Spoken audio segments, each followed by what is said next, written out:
Bonjour, je m'appelle Mathis, j'ai 14 ans. Je vais interviewer plusieurs personnes afin de savoir comment réutiliser l'eau.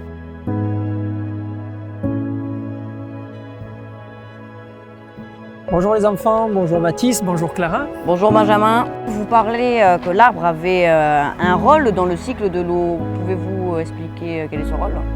Il a un rôle dans le cycle de l'eau essentiel. On le voit ici, on vit une période de sécheresse qui est quand même monumentale.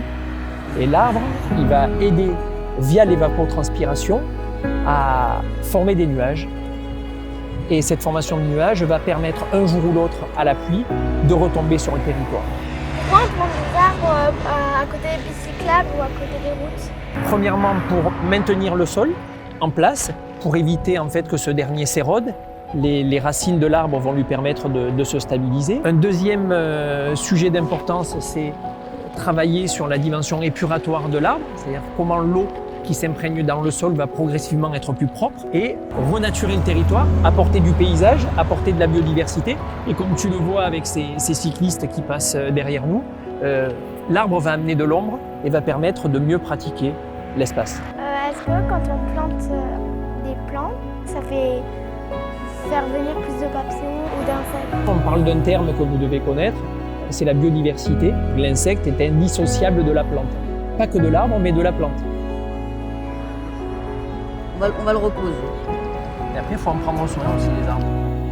Bonjour Pierre. Salut Mathis. Comment et quel type de plantes choisissons-nous de planter contre le stress ? Aujourd'hui, on essaie d'avoir des plantes qui sont adaptées, locales, indigènes. On les choisit aussi par rapport au sol qui est en place. On les choisit par rapport à leur résistance et leur faculté à pouvoir ne pas avoir d'arrosage pendant un certain laps de temps. Donc, comme type de plante, on peut avoir du tamaris, du cyprès, de l'olivier, du chêne vert, du frêne, du romarin, du pittosporum. Donc ici, sur cet aménagement, on a choisi ce type de plante. C'est quoi le paillage? Alors Clara, le paillage, regarde. Ici, on a un tapis de sol biodégradable, c'est un paillage. Il est fait en fibre de coco, il peut être fait en fibre de chanvre. Donc on maintient l'humidité pour que la plante puisse avoir de l'eau et on empêche les mauvaises herbes pour pas qu'elles envahissent et que la plante se développe bien. Il y a plusieurs types de paillage, tu en connais ou pas? Avec des copeaux de bois? C'est un des paillages qu'on utilise le plus pour utiliser moins d'eau et aider les plantes à bien se développer.